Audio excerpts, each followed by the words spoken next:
Good morning, good afternoon. I'm thrilled to have everyone with us for our June 2020 monthly online meetup for our LeanLaw Accounting Pro community. The topic today is the demands of servicing the mid-market client. What do they need? I could say that with many different tones. I have the agenda up for today. We'll start with some just brief announcements. And we'll introduce Tracy Todd, who is a new colleague to LeanLaw, and she'll speak a little bit to some of the content-focused updates happening with the LeanLaw Accounting Pro program.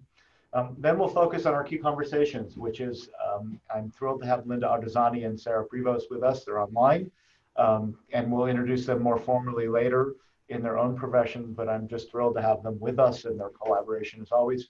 And lastly, I'm going to spend a little bit of time highlighting a few new product updates in LeanLaw and talking a little bit about what's next. Announcements, just so everyone's aware. We've completed now part 1 and part 2 of our series with Lauren Fogelman. She is a business coach with a specificity to accounting people. And our second series just wrapped last week, and it was a really great conversation between she and I. And the whole spirit of it is, how to better grow and manage your accounting practices. And I'll, through the chat, send the links to the series where you can review those. They're all online. They're all free of charge. We just introduced 2 new webinars, 2 new major white papers called, and if you can see my screen, How to Buy Billing and Accounting Software for Mid-Sized Law Firms, Part 1 and Part 2. These are great articles that can be of value in as a function of introducing a software change to a law firm or any client, and they have lots of functional data for even you as the accounting professional doing that. So I'll put links to those as well. Those are 2 major pieces of content that we did that we're suiting. All of that can be found at our blog, which is just leanlaw.co/blog. And then lastly, we have an article dropping tomorrow, the 12th. I guess that's 2 days from now, Friday, in Firm of the Future. I don't remember the exact title of it, but it's Know Your Data and How to Grow Your Law Firm. We interviewed Gail Kersop, who's a well-esteemed, she's an accounting professional, and I almost call her a financial consultant because she really doesn't focus on bookkeeping anymore in the bookkeeping process, although she does some of that. She's really about law firm performance. And so she helped us with an article. We're excited about that. Lastly, in the announcements, we have some new faces at LeanLaw. We've hired a client success specialist and documentation coordinator. She joined us a month ago. Her name is Rebecca Avilia, and she's from Ann Arbor, Michigan, and we're psyched to have her. An enormous hire for us. We hired a senior engineer. So we hired an A+ senior engineer to go along with Fred and his team, and we're seeing quite a bit of growth and expansion in the engineering team, which just means more features and more capabilities. And we are in the midst of hiring a marketing manager, which I'm thrilled about. We've sort of done an ad hoc marketing function for quite a while in LeanLaw, and we're finally in a position where we feel ready to hire a manager, and that person, we're in second interviews on shortlist for that. So we'll announce that person in next month's session, but we're thrilled with the candidates. So I'm going to turn it over to, oh, I shouldn't have product update, sorry. I'm going to introduce Tracy. Tracy is one of my new best friends. She and I talk every day, all the time. And I'm just so grateful and thrilled that we had the opportunity to meet, that she had the opportunity to join LeanLaw. Her focus is twofold. She leads on onboarding. So she's basically the person that when sales transitions an onboarding client, Tracy takes the lead and helps them integrate and acclimate to LeanLaw. Some of that is quick start coaching, our quick start coaching sessions, which we do. Those are the primary one, getting the app set up, and then the secondary one that we do for invoice training. The second thing that Tracy is doing for LeanLaw is that she's facilitating and curating content. She has an academic background, an accounting background, social services, Tracy, is that the right word? Or psychiatry? I don't know. She basically can deal with crazy people. And she has some training with that, so that goes really well with this audience. That she has some skills to deal with those stressful moments. And if anyone needs psychotropic drugs or prescriptions, she has, no, I'm kidding. She was that type of nurse in that. So anyways, I asked her to speak just a few minutes, and I might chime in with a few questions about her vision for how the content's going to filter into the LeanLaw Accounting Pro program and what that content looks like. So I pass the baton to you, Tracy. If you want to, I can stop my share and you can take your screen if you want that. Okay, I wasn't seeing your screen anyway, so. Oh, really? Yeah. Were other people not seeing my screen? Hey, just go on. It's okay. Okay. So as Jonathan said, I primarily have been doing onboarding of the new clients and all that goes with that, including working with some of our LAPs for mutual clients and data migration and all of that fun stuff. One of my new goals and tasks is to kind of help enhance the LAP program. And that would be a couple of different ways, mainly to make it more beneficial in our reciprocal relationship. Right now, I mean, it's there, but there's still a lot that can be beefed up within it.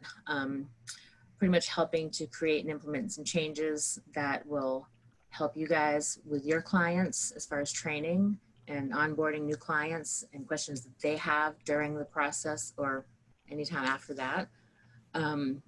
So the big focus right now for me has been on training.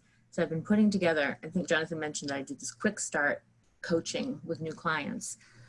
Sometimes it's more of a long start coaching, and I tend to go a little bit above and beyond some of the just initial high level things and get into a little bit deeper content with them.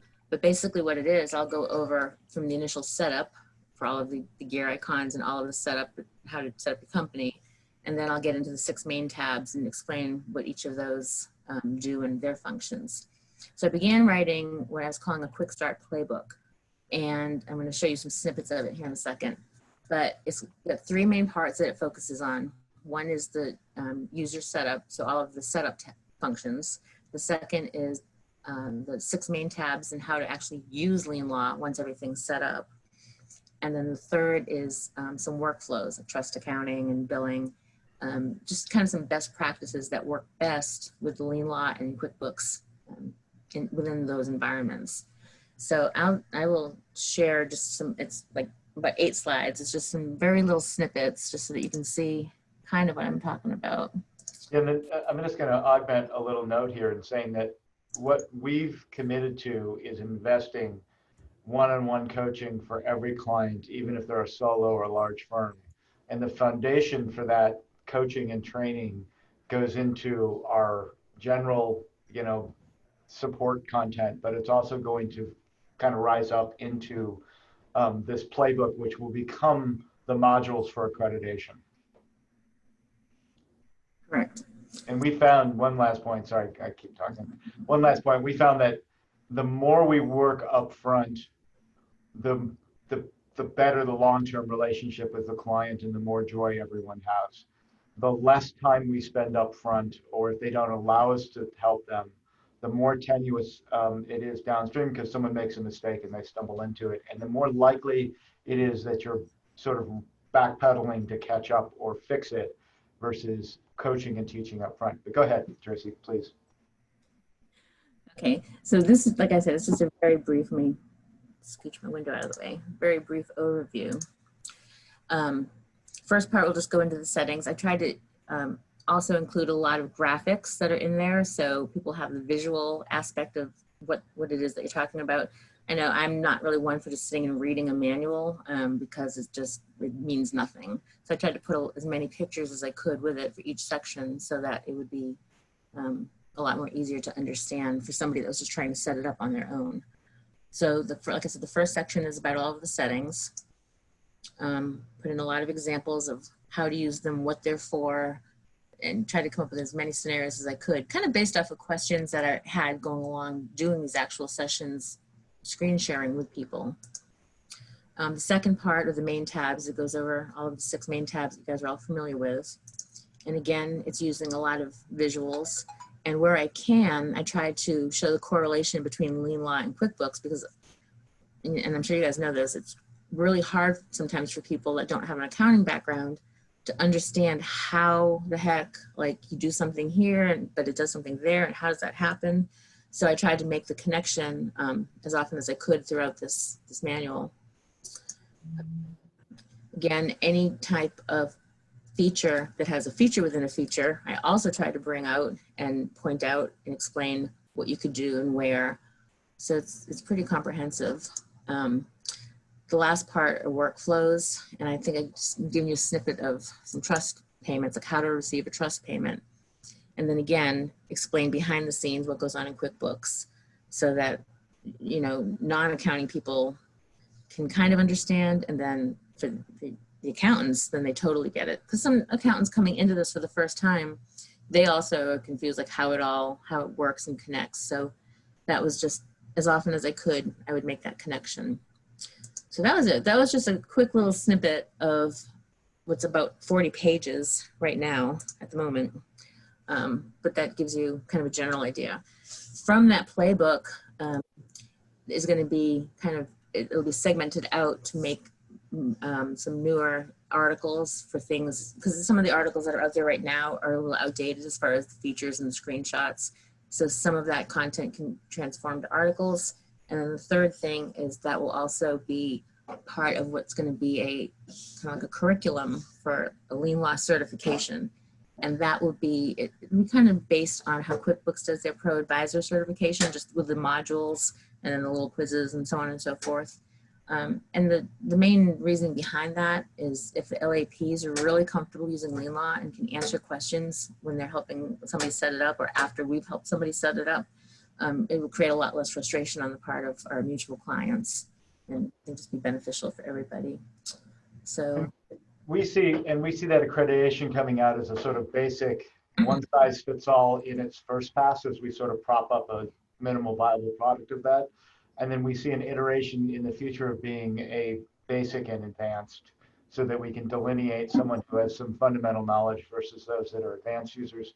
We might then also down the road, and we're talking 2021 realistically, think about someone who may have an onboarding certification, right? Someone specializes in the specificity in onboarding, because that is its own unique skill. And we'd like to be able to brand that person and highlight them. And as I mentioned last time in our session, we are absolutely working from a marketing perspective of putting the LA referral in places in product that make sense, or that are copacetic in the sense that I'm now doing something that has some accounting. Hey, instead of just suggesting a list, we might, we're trying to actually bring the LAPs to that moment so someone can say, hey, I want to go talk to someone right now. So really connecting the accounting community to the law firm, because it just absolutely continues to be a need that, these firms, whether they're starting up or making a migration, are interested in finding accounting professionals that know law, LeanLaw, and QuickBooks Online.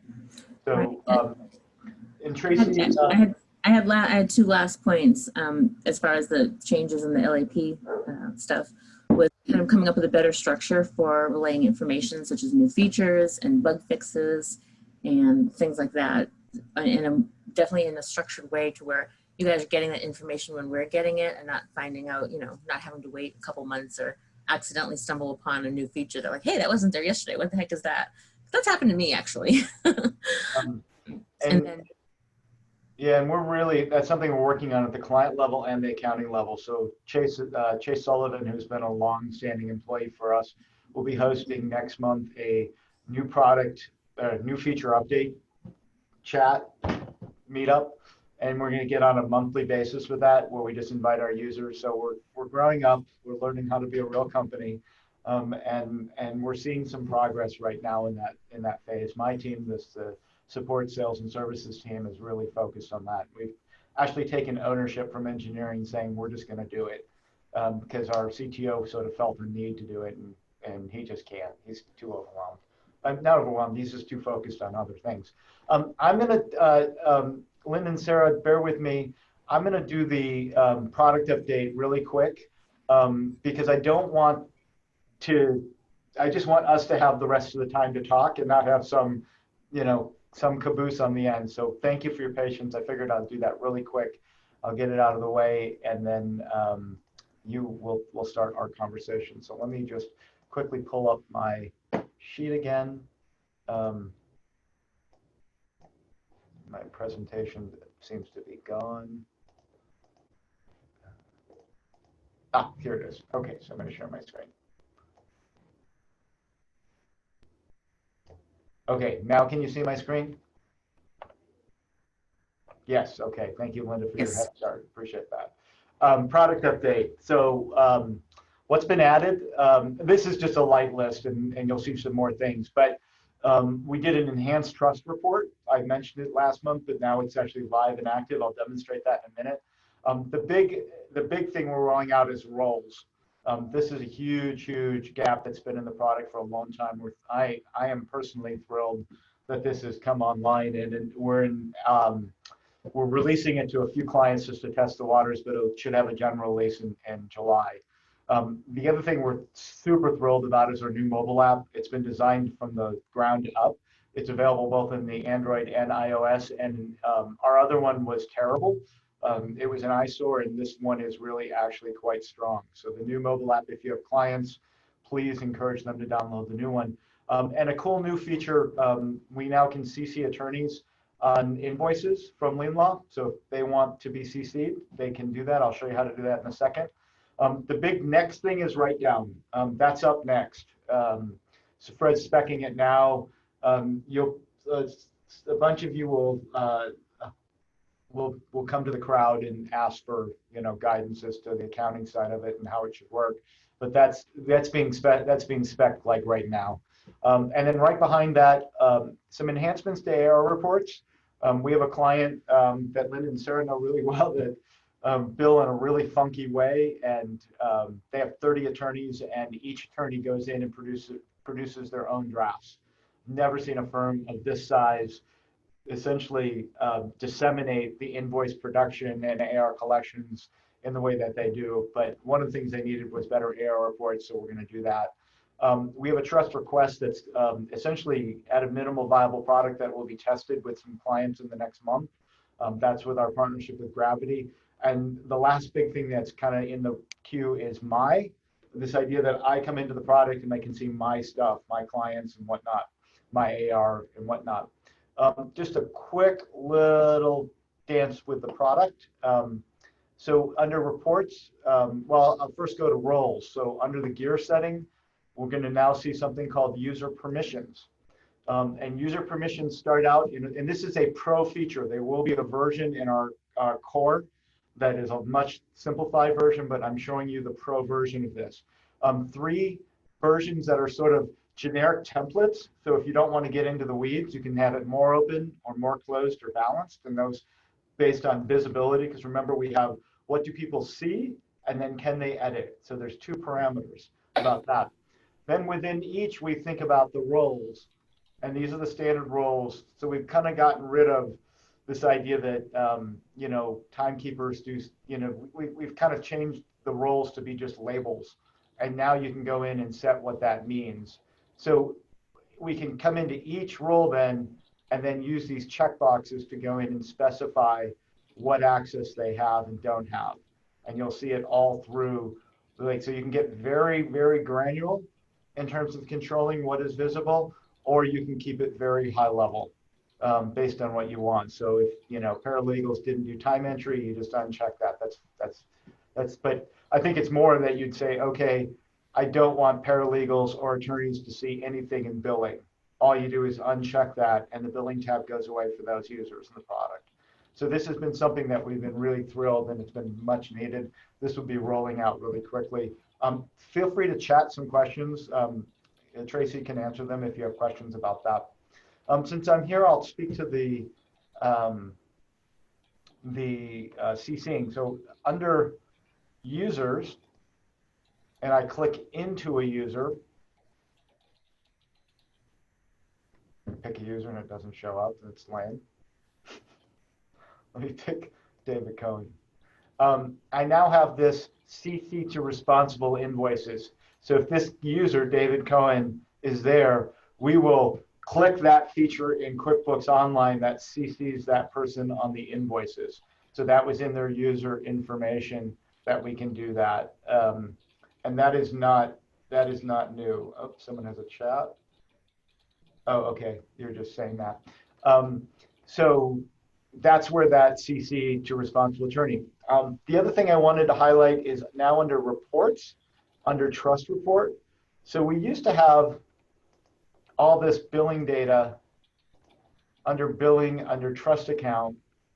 You could go into a client and you could click crush transactions. But the truth is that was not only buried, we didn't necessarily want the whole firm to be able to go into the billing section and or the trust account. So now under reports, we have a trust report that will show who's a responsible attorney, what the matter is. I can get down to the matter level by checking these balances, and I can add clients that have $0 balances, meaning they're just somehow still in the system. When I move from left to right, I see who my client is. I see who the responsible attorney is. I see what the trust balance is. That's a live number from QuickBooks. If you have multiple trust accounts, you will see which account that associated. You will see what is the WIP amount, the work in progress amount, and what is the trust to WIP ratio. What this means is that I've used, so in this instance, I'll go to this one because it's easier to explain. I have 5,000 in WIP and I have 17,000 in trust. So I have 100% of I'm covered 100% of my trust. This trust to WIP ratio is 48%. So the client's going to owe me essentially 52% more money. So I'm underwater on this one. And we're going to get better as we display this. I don't think this is very easy to read, but you can begin to then, use different calculations to see where you are. If I click into it, let me go back to Jackie. So if I click into this one, I can then now see those same trust transactions. So what used to be buried over in billing is now here. If I want to export them to Excel, I can. I also have this print for client feature. This just puts on the firm's header and puts a little statement up there and the funds that are there and all those transactions. So it does make it so that it can be printed and exported so that, again, an attorney or a paralegal can get that trust activity without going to QuickBooks, without going to the billing section. We extrapolated that out. We're doing all sorts of little things, additions where clients are asking us in terms of how data is manipulated, but that's the most appreciable. The other thing I wanted to show, a client asked about receivables. Just know that this receivable, which doesn't show duration, this is what's going to happen with us, is we're going to begin to add what's aging to this report, and we're going to get it out of billing and put it somewhere more accessible. But this does allow you to go into attorney, see who's responsible, and see what the AR is. And if they drill in, they can see what invoices are and the date that they're overdue. So if I go into, I've got $6,000 here, I can see what those invoices are and see that activity. So just know that that feature is there for AR, and it's not in the right place. We know that. That's why we're going to pull it out and put it somewhere where it's more useful. And try to take data that is exclusive to this billing and put it in other places so you don't, because in general, you don't want people with billing. You don't want the team in the billing department. So any questions on that? I'm looking at my LeanLaw, I don't see user. Grant, you won't see user permissions because that is not live yet to the community. I have a demo and we're still in the test phase. Mid-July, you should see it in your LeanLaw. So it's just, we're just a little, I'm giving you a taste of what's coming. Oh, perfect, thank you. Yeah, any other questions about what's coming in terms of that? So the one thing I think I glossed over here is, whoops. Oh, the one thing I missed in coming soon, the other thing that's really pushed to the top of the list is Microsoft 365 integration. So we're doing the first thing that our new engineer is from Nepal. His name is Suk. And the first thing he's doing is some back-end work that allows us to be better at integrating third-party tools. And on the backside of that work, which is probably 2 to 3 weeks out, Microsoft 365 is creeping into the agenda, and we haven't fully specified what it is.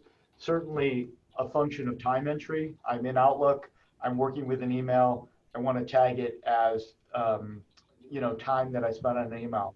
I have my calendar, I had an appointment with Linda, I want to tag that as time entry. There is a second nuance of, hey, I created a client matter in LeanLaw, I may want that to push in some capacity to Outlook with contacts, or vice versa. So there's a little bit of CRM function that we're thinking, but the first and foremost, we want to get time tracking. That tends to be the leading driver. So we'd be really open and interested in hearing any of your thoughts on what you'd like to see in the product, and if you think that our priorities are right. We're always open to listening.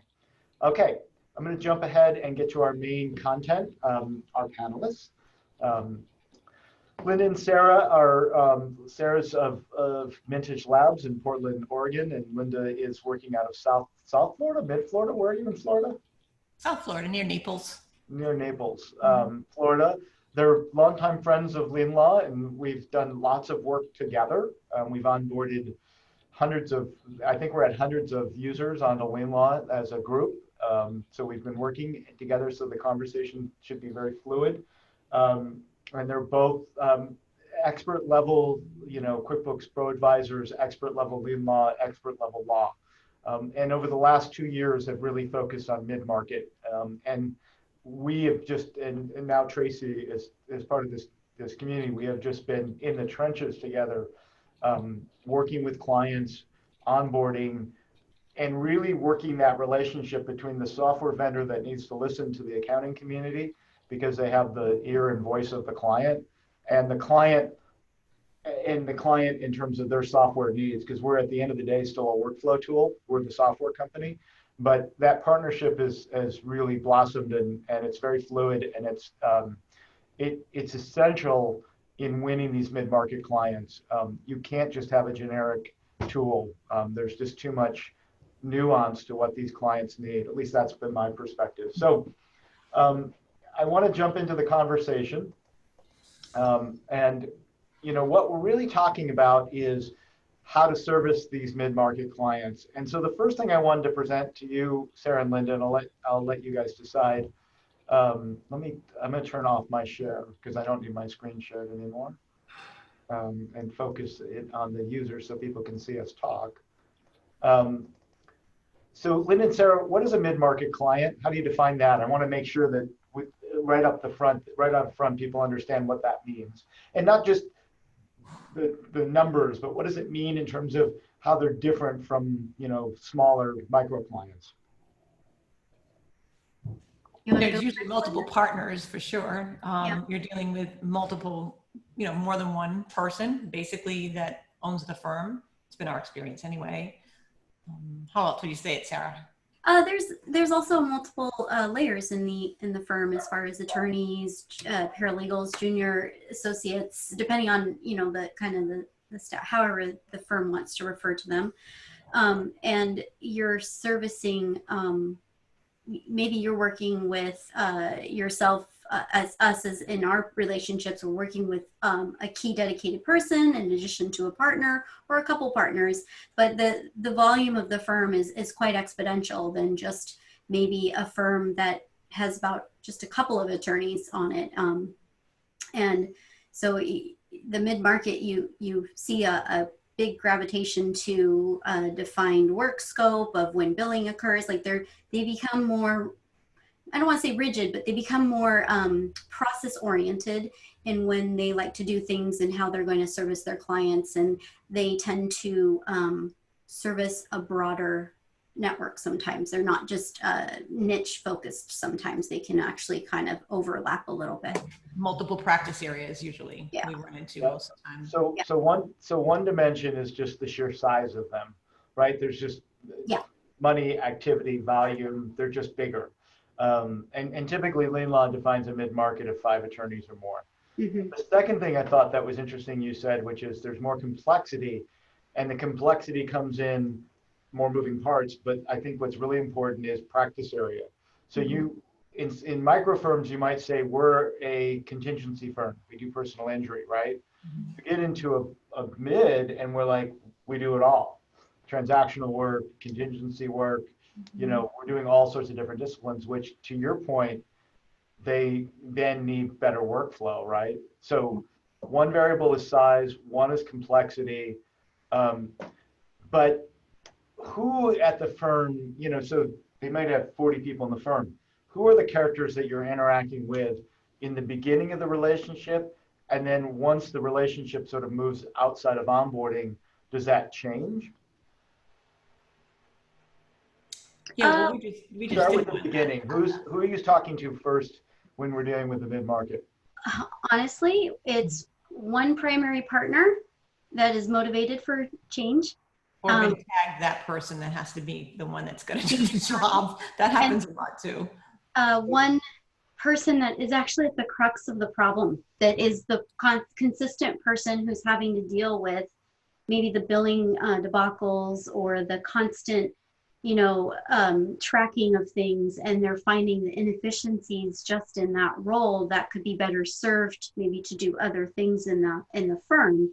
And so I feel like Linda, and I've seen a myriad of different ones, but Linda and I tend to end up hearing is what starts to be the problem, and you find that it's just this entire balloon of things. But you stay with those people, and then what you learn is that you have access to maybe the original partner that you are working with, but you're really staying in line and working with that person that's in that role, whether it be an accounting person, administrative support of some way that needs the accounting support, and then you're helping them process what it is that needs to be a new defined workflow. Yeah. For the yeah. That's what we always find is that the folks that lead it in the sales initial tends to be a team or a senior partner, and then that sort of finance manager, and then that person tends to go away, right? So the 30-person firm we're talking about, she's still heavily involved, but you can kind of see her floating out, right? Yeah. We're in what we call phase 2. They've done their first round of invoicing and they're not going to master. She's still there in the peripheral, the senior partner, but now she's, instead of being on every call, you're now kind of talking to the operations focused person.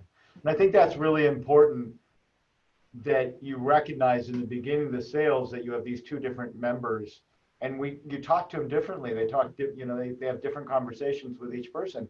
I mean, think about that Las Vegas firm. Why don't you guys speak to that, how the difference between, you know, the principal attorney and what you're talking about with that person, and still continue that dialogue, but yet how different that conversation is at the operational level with, you know, the ops person.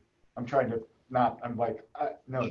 I know without saying, I think Linda does, I mean, well, we tag team so well, but Linda. Say, Sarah, you can take this one because she's in Portland and I'm in Florida. So, and the person we're talking about likes to start working at 7 o'clock at night. So that's 10 at my time. And then the questions start flooding in around 11:30, and Sarah's like answering the questions generally, or the partner will call it her 8 o'clock, which is my 11. So she pretty much handles that one, where I'll handle the East Coast ones, which gives us a unique dynamic with our firm, basically. I think it's the flexibility. Sometimes you have to be willing, depending on how close you are with the relationships with these firms. Certain partners you do want to feel a little bit accessible. And now, if you're not that type of firm, the accounting firm, that's fine. I mean, you set your guidelines, and I have just found that given our current climate that we're in, I've augmented my hours a bit to service clients a little differently. And you know, when you're dealing with a certain level of partnerships, you end up becoming that really trusted source with that individual. And sadly, I know a lot about like the matters, the names. I got story. I mean, it's just insane what you remember. You don't think you do, but you do. So, but yeah, and then Linda and I work, you know, we have targeted conversations and check-in points with the sole person that operationally does things. And then there are separate conversations and more business-oriented conversations that are happening at the partner level. So and Linda, we have quite a bit of this where we are identified regionally just quite by accident, and you find that people gravitate to certain groups of us, but we work well together and we support each other. So we do. I mean, we had a client in Florida, so they call me because I'm here, right? But it just seems like certain ones, they'll go to Sarah first, and then, but we always try to, because we're partners, we try to like always tag back and say, did you see the email? Oh, I didn't get that email, because the client will just send it to us and then send it to me or her, and then we just tag it back. But we always try to, we have meetings on the clients, and we try to really take care of them in a way. I mean, we have, that firm in particular just changed partners. One partner left, it just changed its whole, the whole entity changed. It just started up a new firm. So we had that dynamic this year. Last year was just getting them out of the product. But I think with a lot of these clients, you're getting the personalities inside the client, inside the firm, show themselves very early. And I think that you figure out really quickly who's the lead on it, because sometimes you'll have a meeting. We've had meetings where there's five people in there, and we're trying to figure out who's going to be the one that we're going to be dealing with. And then once we get going with it, we start to target, we work the accounting side. And then, LeanLaw takes care of training the attorneys. A lot of times we have to have a lot of communication with Tracy, because we're all onboarding at the same time. And if Sarah and I are in a meeting with another client, they don't wait. They like go to Tracy, and Tracy's like, I don't know what the heck is going on, where you guys are at. So we have to communicate with her as well, because she's in the loop, and we try to keep everybody in the loop, because sometimes you can get a little, they don't have the patience to wait, and outside the hour, and they want an answer right away. So if Sarah and I are in a meeting with a client, they go right to LeanLaw and try to, ask an accounting question. We're like, no, don't ask them ask them a software question, but don't go the accounting route. We'll handle that side of it. And that's usually what we end up having to do with them. You have to educate them, basically, in the training sense anyway. Mhm. And I think what I want to just touch on 2 points that Sarah made, and I'll come back to Linda's point. The reason, and this is just I'm surmising, the reason that the general partner is contacting you so late is that he or she has been working all day practicing law. Mm-hmm. And so at nights and weekends is when they actually then dig into reports and look at financials. And so what they do is spontaneously just, start typing, or in this instance, calling. And it's something that, a success factor, I believe, is that you're accommodating how that general partner is working relative to what your boundaries are, right? So you still have to set your boundaries, and hey, taking a call at 11 o'clock at night, which is 9 o'clock West Coast time, is probably not acceptable, Linda. But the idea is that success is making sure that you're not only supporting the finance manager, accounting manager, who's day to day, who's going to be asking questions 9 to 5, but then also being receptive and responsive. And it may not be to the senior partner, and it may not be a full answer. It might just be an acknowledgement. Hey, I got this. Let me respond to you in the morning. Mm-hmm. And I found that's something that LeanLaw has done, and I actually do this personally, is that our whole chat session goes, it has hours, but I get notifications, and I will respond to people. And Tracy's notorious for this week. Tracy and I, when we're doing our chat tool, there's an internal notes, and we're always quipping with each other back and forth, like, why are you online? Why are you online? But the point is that I think a success is what you guys said, which is understanding who the decision makers are in the beginning sales process, which then potentially could shift once you're onboarding, which could shift again for long-term maintenance, and recognizing the different types of conversations and needs between this operational focused firm manager, accounting person who's just trying to slog through the work, but yet this principal attorney who's looking at data and reports, and they have different needs, different vernacular is probably not the right word, but different things that they deem important, right? Because they don't want to get in the weeds. And you have to be careful that when you're talking to that, when we're talking to the senior partner, they don't want to hear about the workflows. They want to understand the data that's meaningful to them. And you have to kind of rise up and meet them where they're at. That's what at least I've learned. Do you guys agree with that? The importance of that? Wholeheartedly. Yeah. No, Yeah. I mean, it is a definitively different conversation. We just, yesterday we had a completely different conversation with a partner in a firm than to the day-to-day. And that partner knows how much day-to-day activity we do with their associate, I guess you would say, right? Like we're like in the trenches. Linda's constantly ping, ping, ping, ping, ping back. And, but without, it's that trust, it's that we value, and also we're business owners too. So we want to make sure we're on the same page. We understand the two dynamics that are necessary. And so then we kind of, and we also value what our own time is. So we'll say to a client, you know, like right now, so-and-so's offline or so-and-so's in a meeting, how can I help you? So, but I think in these larger firms, you have to be willing to sort of step into the role if you haven't yet already, figure that out, and then you can define what works best, and you start to maybe train yourself and the client on how you're going to engage further, right? And really too, though, Sarah, with one of the tips we find, like we made sure the beginning of the month, we know that's billing week and we're just onboarded a client.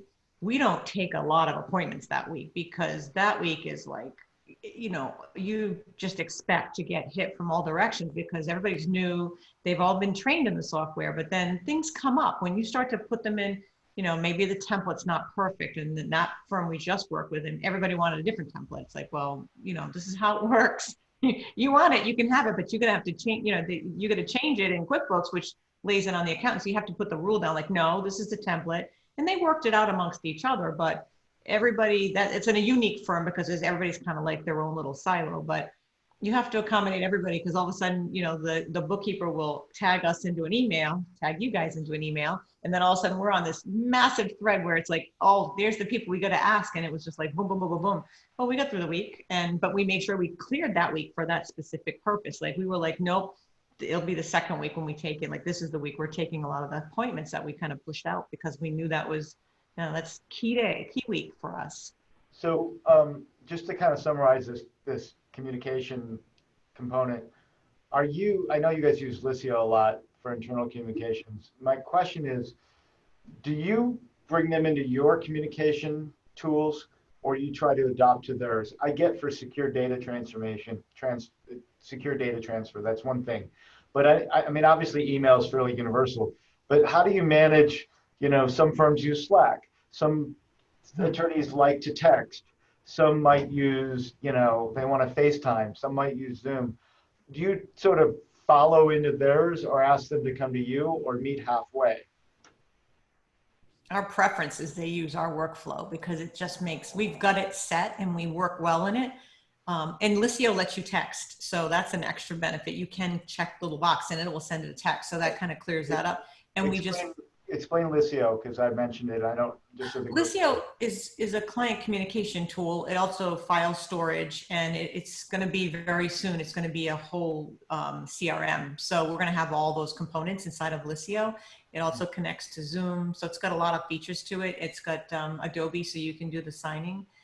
So it does everything. And I had ShareFile that I was using just for the file sharing securely.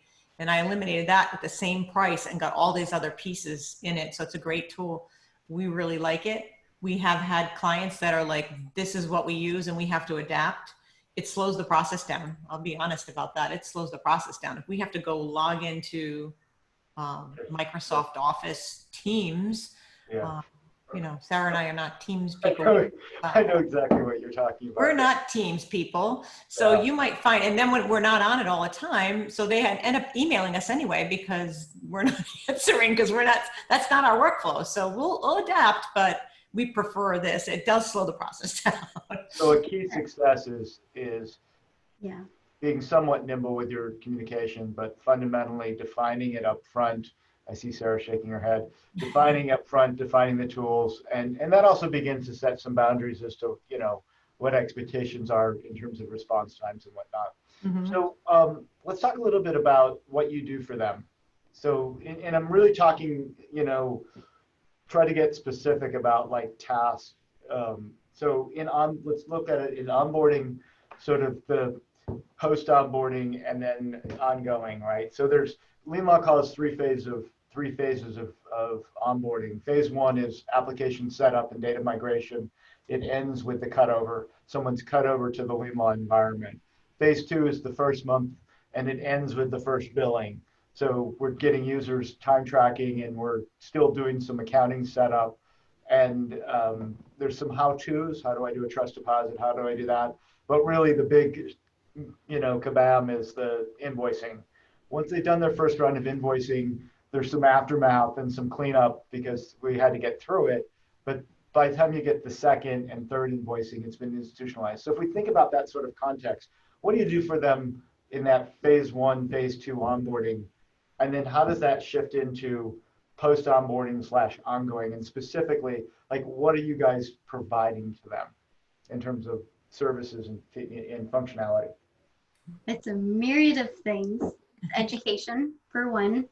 And in some of these bigger movements, you really, really have to pause, move into the space that is the details that are needed for yourselves, like Jonathon and Tracy's team, where we need to make sure the data is clean to come into LeanLaw the way the intent is. There's some confusion around that sometimes. It's just the understanding of it.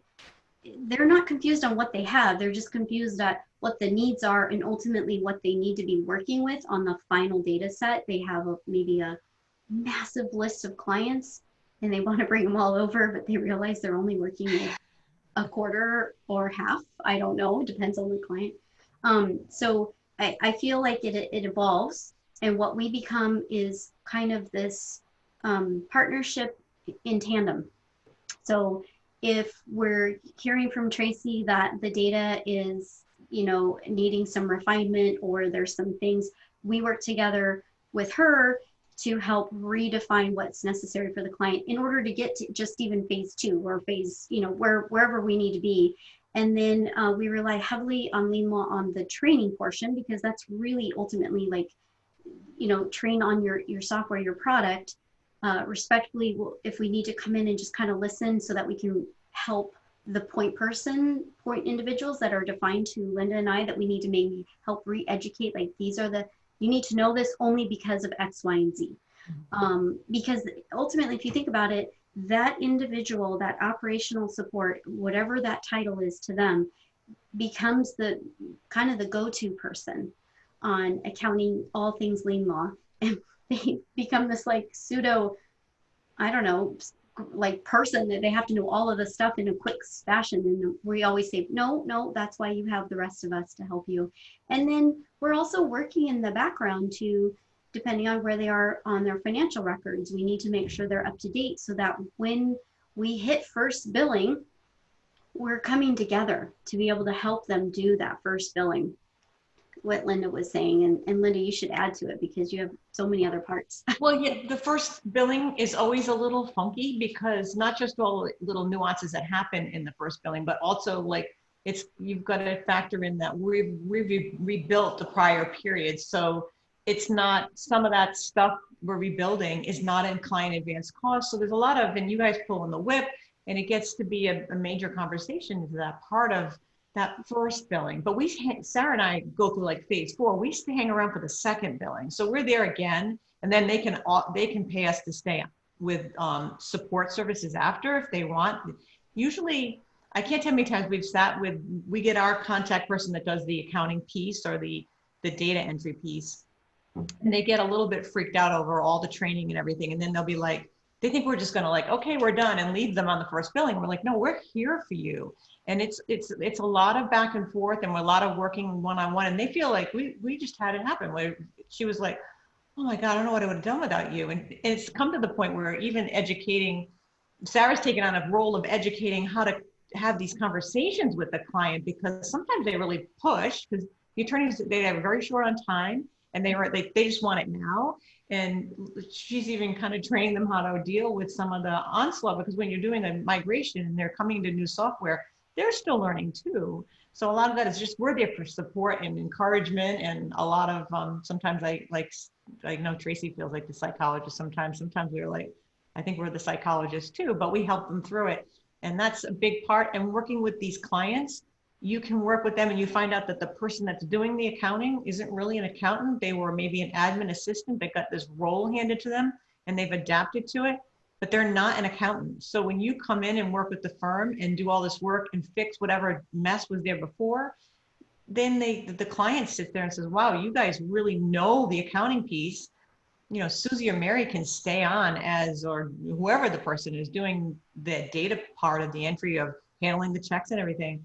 But could you guys stay on and keep doing the bookkeeping piece, the accounting piece, the part that's the reconciliation, making sure everything ties back? We end up not just in a support role, but we end up in a role where we're actually doing some of the major parts of the accounting piece, making sure it stays in alignment. And that's the biggest benefit of working with these. Don't think that these are clients that you really can't service, because you can.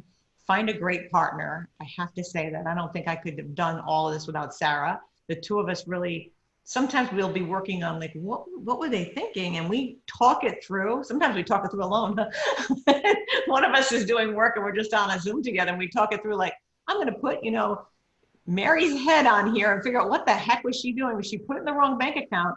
Why are there 6 more transactions to move it to the other? And then you realize that, now I know what she was doing. You could take them off and fix it, but sometimes it's a process to figure out what they were trying to fix. So let me step back, because I want to unpack a bunch of the stuff that you just said and organize it for the group. So the first thing you talked about in this phase 1 is this, you used the word data. And data breaks really into 2 chunks. One is the accounting data. That's the, you know, the debits, the credits, the assets, the liabilities, and so on. And the second is the law firm client data, which is who are we billing, and there's, you know, there's who originated the work, who's responsible for the work, what's the address information. The billing data tends to come into LeanLaw because we need to set up these client matters. So you two are sitting on point in many instances in front of the application that had housed it and are helping to extract it, or maybe LeanLaw is going to do it, or maybe they have a tech person. And there's a certain amount of cleaning and data for that. That's one trajectory. And we can't cut over until we have that data in the LeanLaw system, because the users have to be onboarded. The second data that you're talking about is the accounting data. In many instances, sometimes you're having to rebuild the whole file. Sometimes because you're coming from a different system like PC Law or something like that, where the accounting was handled differently. So you're creating an original chart, a new chart of accounts. And then the question is, what do we bring over? What historical transactions? So that's all about the data component. And then the second thing you talked about was this sort of education and training. And where LeanLaw is saying this is how you use our software, that doesn't teach you how to be an accounting professional and how to handle that. And in many instances, they're dabbling in QuickBooks for the first time. So what I hear you're doing is you're being the coach, the educator on that firm manager to teach them the best practices, so the output of their activities produces the accounting, the proper accounting that is needed. That's what I heard both of you and Sarah say. So I think it's important to know that that's what you're doing. And then there's a third piece, which is in developing these workflows, the output of that is reporting data. That feeds back up into that senior partner who's saying, I need this data, or that attorney that needs that data. And so there's multiple layers to this idea of data and workflows, and I think it's really important. So now they've been onboarded, right? And you've done that first and second billing, which kind of covers all the main and nuances of the billing. What I saw is that, what's that relationship look like on the backside of that? Now you're, 6 months into it. And what is that, I kind of know, what does that relationship evolve into, and what is your value add? Because they don't understand that when they hire you, because they're just hiring you to get from A to B and maybe do some bookkeeping. They don't understand at the end of that cycle what your value is. So how does that relationship change once the best practices are in? Where is your value add, and what kind of services are you providing when a client retains you after the onboard for a longer term relationship? It varies. It varies based on the need and the demand. Sometimes we're working lock and shoulder with an accounting department, right? And they have this, but the CFO of the company is like, I can't pull my main accountant off to do this work that you guys can do and know, and they've learned to trust. I need them to focus on X, Y, and Z, because we're in a tax crunch or something of that nature. So we will overlap in our skills and then come together. And then once they're ready to release whatever that is, it's up to them at that point. And we just make known that we're available if you need ongoing support services in both products. I mean, we're happy to help you, to help lessen the burden on the LeanLaw team, because, you know, the more the questions come in, they really evolve, as I'm sure Tracy has firsthand seen. Like, they went from just a simple question to like this entire platform of like deep into expenses, and before you know it, you're like, that's an operational workflow support. We can't. I mean, we've been in trench dialogue with them of like, are you doing that as a soft cost, or are you doing that as a hard cost? You know, what does that look like? There are some fundamental decision-making processes that occur in that space. And just as much as LeanLaw becomes their trusted software, we become their trusted whatever that is. And we've seen it. We've seen folks kind of like launch away and come back and say, you know, I haven't found the right person to do this work. You guys do it so well. Almost like you don't have to talk to us kind of deal. And I need you back. That's fine. We're just always leading with our intent. The intention of what we want to do is move you to something that's more transparent, streamlined, easier process workflow to what you need right now in this automation world that we all live in. And then from there, you can decide. We're not hard selling you on anything, because that's not the goal. The goal is to make sure that you're happy with the LeanLaw product, integrations, and the way it works. And if you need us, we are not untouchable by any means. And it's us, like, we're the ones doing this. So we're happy to help. And it just builds for a better overall, like any client, you know, and some clients come to you with just training. Some clients come to you with just this, just that, depending on what service area you're in, whether it be law or others. And then it, you know, you build that trust, so then it evolves. And you just have to be okay with the right fit and how it'll work. And some don't always fit that role very well. So you're not, it's interesting, you're not leading with the idea that you want to win an annuity of a monthly retainer. Your goal is to add value, and what you found is that when you added that functional value, that in the beginning it was fairly rudimentary of how do I do this and how do I do that, and once the foundation was laid and they get more savvy with the platform, the questions get more complicated, because now we're saying, can we do this or that? And what I've seen on the LeanLaw side is that the data requirements get more complicated. Oh, we know that, but now and this is the harsh truth, because I sell LeanLaw all day long. No law firm accounting lead can ever ask all the right questions or thoroughly know what to ask or how to completely vet a solution. You will never know how it's going to behave until you fully get a client in there and they take their municipality client that has all these crazy matters that need a pre-bill to the client and then come back and need the final bill, and the formats of the bills are different. Tracy, Linda, and Sarah are smiling because this is a very specific, you never know that until you do it. And so you can't really have trepidation. You just have to dive in and have confidence that the platform should be able to fix it, or that you have the skill sets, because that's what I've seen is that you guys have come in. And then I think what the value I've seen for the two of you is that once you built this trusted relationship and understand and put these sound workflows, now you can go in and create enhancements. Oh, we can get this data. We can bring in reach reporting and do these dashboards. Oh, we can bring in this payments workflow to mitigate how you're doing payments. And the two of you have said, hey, to LeanLaw, you're doing this wrong. They're going in and making a payment and the date on the invoice is wrong. Fix it. And we did, right? We listened and we fixed that. I'm just speaking of one Cleveland-based entity specifically where we fixed that. So I think that from my perspective, your value and what you're adding is that it's getting through this big thing, you know, this big onboard, recognizing who the players, setting the boundaries on the conversations and how you're going to have it. But then really what you want to get to is the back end, where I think the real value comes in, the real expertise, and really shines. Okay, we're at the hour. Any questions from the group? Before we go, you can chat them or speak them. And we will have our next meetup next month. We'll have a product showcase or new feature showcase this month. They'll all be on the list. Tracy's content, if anyone's interested in I don't know if she's ready to release it, but if anyone's interested in seeing a pre version of it, we're just ping us and we're open to it. Sarah, you're on the screen, so I'm looking at you directly. Thank you for your participation, collaboration, and partnership. Linda, the same to you. Thank you so much. I thought this was a great conversation.